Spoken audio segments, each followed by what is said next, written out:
welcome. I'm Ijoma Onyato. Tonight, new revelations emerge on reinstatement of former pensions boss Abdul Rashid Maina in the Federal Civil Service as lawmakers begin probe into controversy.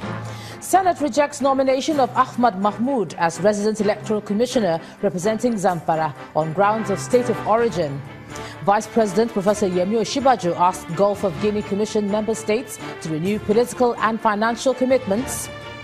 And Zimbabwe authorities grant ousted President Robert Mugabe and his wife Grace immunity from prosecution. On business news tonight, a federal high court throws out suit by Owando challenging the Securities and Exchange Commission over a forensic audit of the company.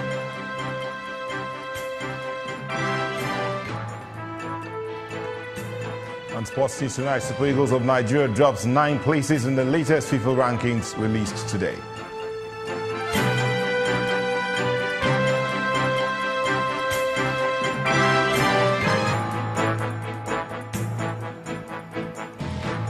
We begin tonight from Abuja, where fresh revelations have emerged about the return and promotion of the former chairman of the Presidential Pensions Reform Task Force, Abdul Rashid Maina.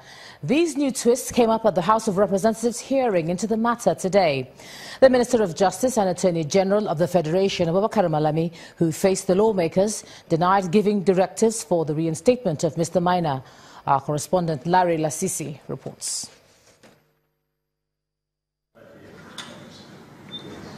The venue for the investigative hearing is filled to capacity with top government officials in attendance. An ad hoc committee of the House of Representatives is investigating the disappearance, reappearance, reinstatement and promotion of the former chairman of the Pension Reform Task Force, Abdul Rashid Maina. Unveiling the actors and the role in the said reinstatement and the promotion vis-a-vis public service rule. Determining the legality or otherwise of the action or inaction of individuals or organizations. One after the other, the officials state their roles in the matter and distance themselves from some aspects. He now sent the third letter to us, directing and telling us, first of all, that he is the chief legal officer of the country and that the basis of our dismissing Maina cannot stand because the case, the judge of High Court in Nigeria has quashed the warrant of arrest. The Minister of Interior met through the ISSC and recommended that Maina be reinstated. They are the people who recommended in the first instance that should be dismissed. Now they are not recommending that. So we look at it and we approved your recommendation that Maina be reinstated. But we didn't reinstate him on level 17. He was reinstated on the level he was dismissed. When I got hold of that letter of reinstatement, I held on to the letter because I needed some more clarification on that letter. So I was surprised to find that without being given without being officially conveyed the letter of his reinstatement or any letter of posting whatsoever, the said Mr. Maina was absorbed into the Ministry of Interior. My position is as at 21st February 2017, Maina's issue, which has been confirmed by subsequent correspondence in my file, was indeed a work in progress. So the letter giving specific and clear directives couldn't have genuinely emanated from my office. That is my position. Lawyer to the man at the center of the saga shocks everyone with his own position. Emoluments were paid to him. When? Till when? He's still receiving salaries and emoluments. We will show you, you will advance documents to you to show. If you want a categorical answer, I will tell you yes. Up to October. So it is not true for anybody from anywhere to state that Minor was dismissed. By implication, he is and he remains a staff, a civil servant. The Attorney General also opens another can of worms when he reveals the existence of a pension fraud syndicate. The fact remains clear that there exists a pension fund fraud syndicate in Nigeria. The syndicate includes highly placed retired and current political office holders and retired serving senior civil servants, inclusive of legislators. So, in essence, pension fraud was perpetrated by public officials to siphon colossal amounts in conjunction with and with the active connivance of the Nigerian Union of Pensioners, Director of Pension Accounts, State Pension Boards, and the Association of Federal Public Service Retirees, among others. So proceeds of the fraud are usually shared among the members of the syndicate. Mr. Minor has been part of the syndicate, that I have to admit, arising from the investigation at our disposal, but things fell apart between him and the syndicate, and he allegedly left the shores of Nigeria, of an alleged threat to his life. The investigation is to continue next week, and the committee is looking forward to hear from the Permanent Secretary of the Ministry of Interior, from officials of the Economic and Financial Crimes Commission, and hopefully the man at the center of the whole saga, the former chairman of the Pension Task Force himself. Meanwhile, the Senate has launched a probe into the sale of recovered pension assets allegedly sold to government officials and their associates at undervalued prices. The assets include 222 properties, including houses and hotels in several parts of Nigeria, and an unstated number of luxury vehicles which were recovered by the Abdul Rashid Maina-led task force and handed over to the Economic and Financial Crimes Commission. Lanre Lasese, Channels Television News. The Senate is rejecting the nomination of Ahmed Mahmoud as the resident electoral commissioner for Zamfara State. The Senate made the decision to reject Mr. Mahmoud after it considered the report of its committee on INEC, which recommended that the nominee be rejected. A federal lawmaker from Zamfara State, Senator Tijani Kaura, explains that the nominee was rejected because he is not an indigent of Zamfara State. The upper chamber went on to confirm two other nominees, Ambassador Rufus Akeju from Lagos and Dr. Mahmouda Issa from Kebbi State as resident electoral commissioners.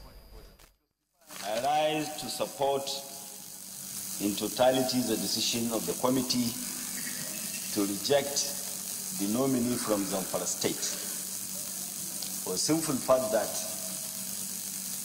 Alhaji Ahmad Bello Mahmoud is not an indigenous of Zamfara State. Even though he comes from Sokoto State, which is, of course, is a neighboring state and is a sister state to Zamfara, but he is from Sokoto State.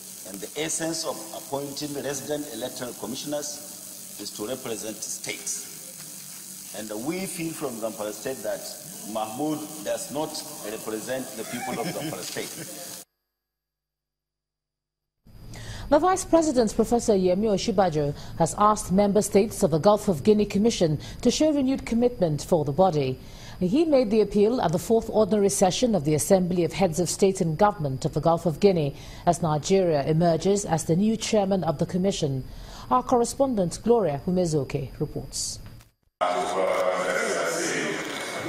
Nigeria's Vice President, Professor Yemi Osinbajo, arrives to begin the 4th Ordinary Session of the Assembly of Heads of State and Government of the Gulf of Guinea.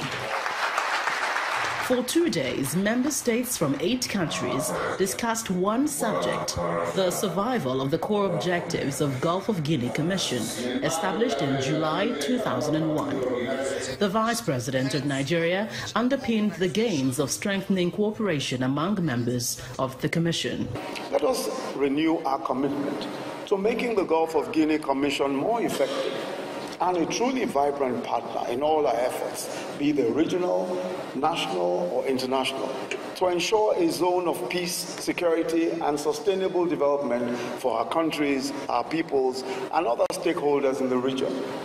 Nigeria takes over the reins from the Republic of Guinea as the new chairman of the Gulf of Guinea. This perhaps brings more responsibility, as Nigeria apparently is ready to take on, as the appeal deepens for member states to show greater political and financial commitment. Nigeria has continued to develop the capacity of its armed forces, particularly the Navy and other maritime agencies, to effectively tackle these challenges.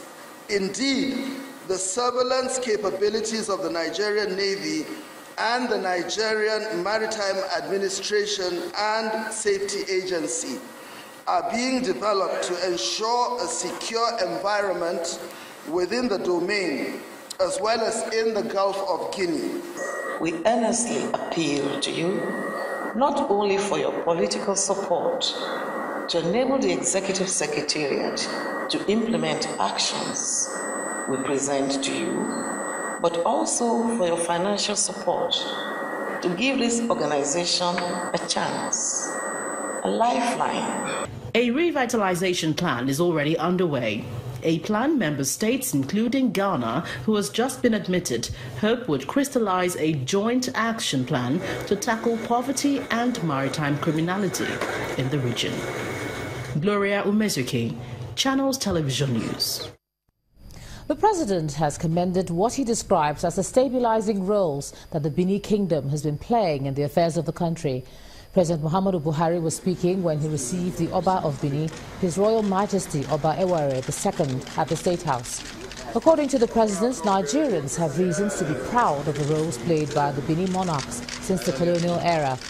President Buhari particularly praised the immediate past Oba of Benin, Oba Eredua, and commended the paramount ruler for following in his footsteps.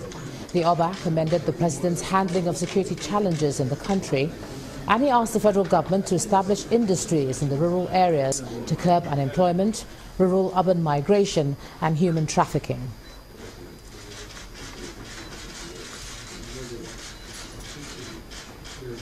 The National Economic Council has concluded its 82nd meeting with a resolution to intensify the implementation of the Economic Recovery Growth Plan with more concentration on the manufacturing sector. The Minister of Budget and National Planning, Senator Udo Udoma, told State House correspondents that this was among the decisions reached at the meeting, presided over by the Vice President at the State House. He also announced that the nation's excess crude account currently stands at $2.3 billion.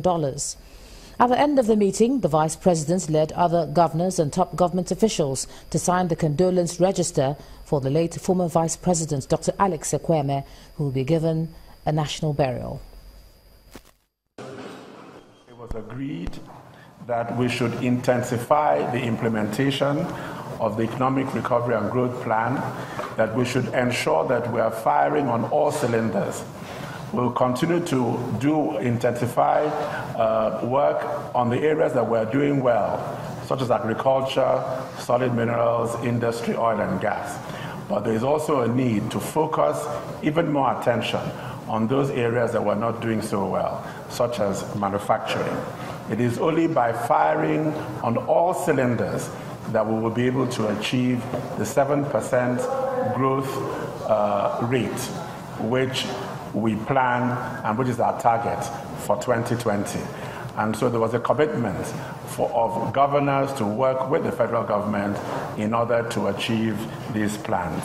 The Accountant General also reported to Council that approval has been received and CBN has directed to pay the budget support loan facility of 800 billion naira to the 35 states of the Federation. In part two, after the break, United Nations advocates protection of women's reproductive health rights, draws correlation between unintended pregnancies and increasing poverty. That's in a moment. Please stay with us.